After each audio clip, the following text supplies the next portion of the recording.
I think $100 a month for food should be enough. What? That's impossible. If you can't keep it down to $100, I'll divorce you. That's not possible. Are you the kind of person who thinks it's impossible from the start and doesn't even try? I didn't think you were such a pathetic person. I suddenly got angry when he said that. I said, okay, I will spend no more than $100 per month on food. My name is Mary, a 29-year-old housewife. My husband, Kevin, and I have been married for 1 year. We met at a party, started dating, and got married about a year later.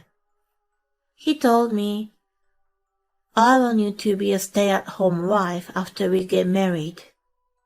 So I quit my job and became a housewife. I loved my job, but my new life with my husband was more important to me. So I chose to become a housewife without hesitation. After getting married, we had happy days. Every day I made lunch for my husband and cooked elaborate meals for dinner. I was very happy that my husband enjoyed my cooking, saying, Mary's cooking is really delicious. At that time, his work was settled, and he always left work on time and came home early. So we got along well and happy meals together. Recently, however, he seemed to be getting busier at work, and he started coming home later and later. He usually came home after 6 p.m., but recently it's often after 9 p.m. He was working more and more. It also seems that the increased workload is because his boss expected him more. And especially on Friday, he goes out for drinks with his boss and comes home late at night. I felt lonely, but my husband works hard to make our lives better, so I couldn't complain. So I worked harder to make better lunches so that my husband can enjoy them. I made it so elaborate that it looked like an expensive restaurant meal, so I decided to make the same meal for myself too. I felt as if we were having a meal together by eating it around his break time. I hoped he would feel happy by eating it, even just a little. He seems to have noticed the change and said, You've been making me gorgeous lunches lately. Everything tastes great. He said happily when he came home. That made me so happy. After that, I continued to work hard on making lunch for him. Cooking had become my hobby. I took photos of our lunchbox every day and posted them on SNS. I had only a few friends and followers so far, but the number of likes and followers kept increasing. I had never seen anything like this before, so I was very surprised. I saw a few comments asking for recipes, so I started posting detailed recipes and photos. Then some people actually tried to copy the recipe and said, My husband said it was delicious. And I put it in my son's lunchbox, and he said he wanted to eat it again. I thought, if I try cooking it this way, it will taste even better. Or maybe using less of this spice would bring out the sweetness of the ingredients. As I continued to cook with these thoughts in mind, I created quite a few recipes. I never thought I would have a new hobby at my age. My husband was as busy as ever with work, working overtime or on holidays, so he was home less and less. But when I was alone, I studied nutrition and became a certified nutritionist. So I was not as lonely as thought I would be. Time passed by so quickly, and 2 years had passed since I got married to my husband. I thought it was time to have a baby and talked to him about it. But he just said, "Well, maybe."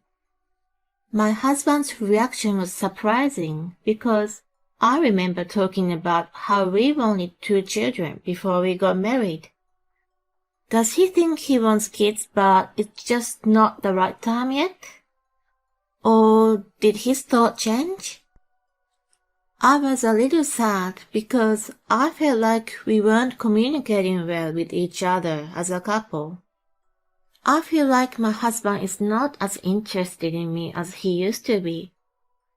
Even when I want to make love with him, he says, "Sorry, I'm tired." He stopped talking about the lunches I made. I wondered if we got weary of married life and began to feel lonely. Then, one day, he made a surprising comment.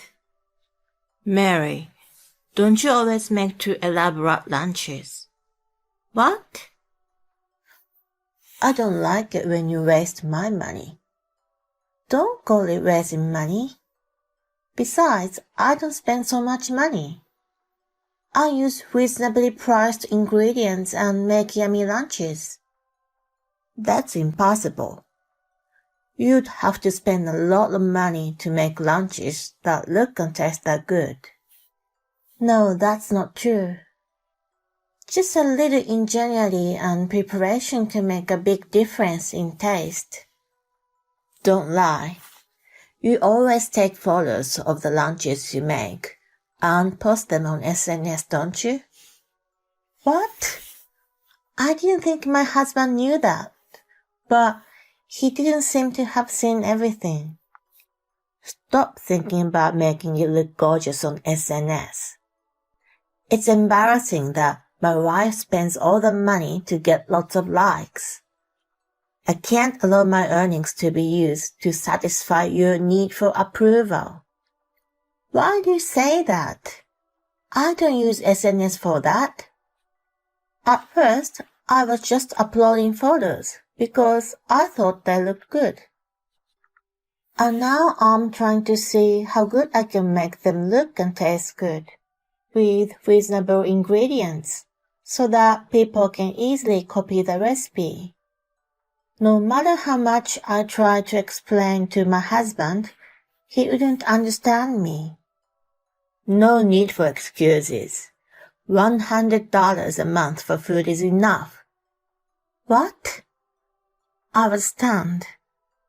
It would be extremely difficult to keep food costs down to $100 for 2 people. My husband rarely cooks, so he has no idea how much groceries cost. I also have to buy drinks, seasonings, oil, and so on. It's impossible to keep it down to $100.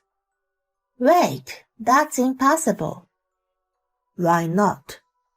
You've been cooking for a long time, haven't you? If so, you should be able to do that. If you can't keep it lower than $100, I'm divorcing you." "What? Divorce? You're crazy." I couldn't understand why my husband was so mean to me. He used to be so kind.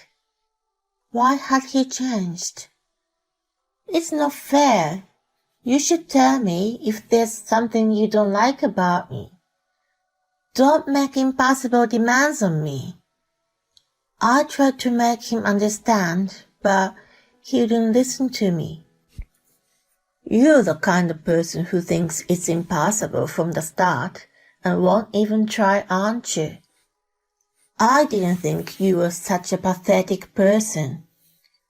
I knew you were cooking to satisfy your need for approval." I suddenly got angry when he said that, and I said, "All right, Then I'll use less than $100 a month. Then you won't complain, will you? No, just do it. I didn't care that he had changed anymore. I decided to focus on the mission to keep the food budget lower than $100 a month. From then on, I put a lot of energy into my cooking. Instead of buying retold foods and sauces, I made my own food from scratch using spices and other ingredients. I also searched supermarkets and the internet for cheap meat, vegetables, pasta noodles, and drinks, bought them in bulk, and froze them. In this way, I succeeded to keep food expenses under $100. But my husband didn't even ask me about the results. I was so disappointed by that. But in case he'll say something about food expenses again, I continued to keep the food budget under $100. And I wanted to enjoy that, so I made a new project on SNS about two people's $100 a month food budget life. As before, I would post recipes so that people could copy what I was doing to save money. I saw comments that people wanted to see a video of the cooking. So I started uploading videos of a brief summary of the cooking process on SNS. The response was surprisingly positive, and the number of subscribers to my SNS channel increased rapidly. And I was able to monetize the channel in a short time. I was surprised at how amazing the world had become. The more people who watched my videos, the more motivation I had to keep going, and the more recipes I developed. Then my husband said he would go on a business trip for 3 days, the week after next. I thought, then I won't have to cook. So I planned to go to my parents' house. My parents' house was far away, and I would have to fly there. So I immediately booked a plane ticket.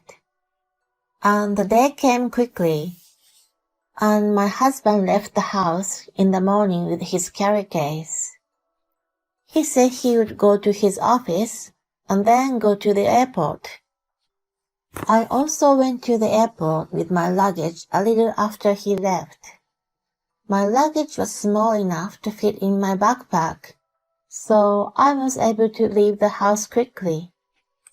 When I arrived at the airport, I was relaxing with a cup of coffee at a cafe, responding to comments on videos on SNS. Then I heard my husband's voice in a crowded place. I instantly recognized his voice because I'm used to hearing it. I looked toward the voice and saw him walking in front of the cafe. I was about to call him when I spotted a strange woman walking beside him, and she was holding his arm as if they were intimate. I couldn't take my eyes off them. That was definitely my husband. Was he having an affair? Was it a lie that he was on a business trip? I couldn't believe what was happening and froze there for a while. The time for my flight had come, so I went back to my parents' house with a blurred feeling. My parents greeted me warmly, but they noticed my sad face and asked me what's happened. They were so angry with my husband and said, "What a bastard." After that, I felt better and enjoyed staying there. My mother's cooking was delicious, and I fondly remembered how I had tried my best to cook like her when I first started living on my own. After relaxing there, I returned home and immediately requested a detective agency to investigate my husband. It was good. I had lots of advertising income. A few weeks later, they found out that my husband was having an affair. The woman was apparently a junior colleague at work, and apparently their relationship had been going on for about 6 months. It was around the time when my husband started working overtime and started working on weekends. Did he tell me to save money on food because he was spending too much money on the woman? I felt furious. He told me to do a crazy mission because he just wanted to spend more money on her. I decided to get back at him. The next day, I stopped cooking for him. He said, "Hey, where's my lunch?" It's hard to keep a food budget lower than $100, so I stopped cooking. Here, I gave him $2. Huh? What am I supposed to buy with this? You can buy a cheap hamburger. You've got to be kidding me. I can't fill my stomach with that. Even if the food budget is $100 a month, I could use more. $2 for 5 days a week means $40 a month. And with the remaining $60, I have to prepare dinner every day for a month. Well, you could do that if you eat French fries every night. You've gotta be kidding me. I'll get sick if I keep eating unhealthy food like that. But dinner would have to be within $1.50 to keep the $100 limit.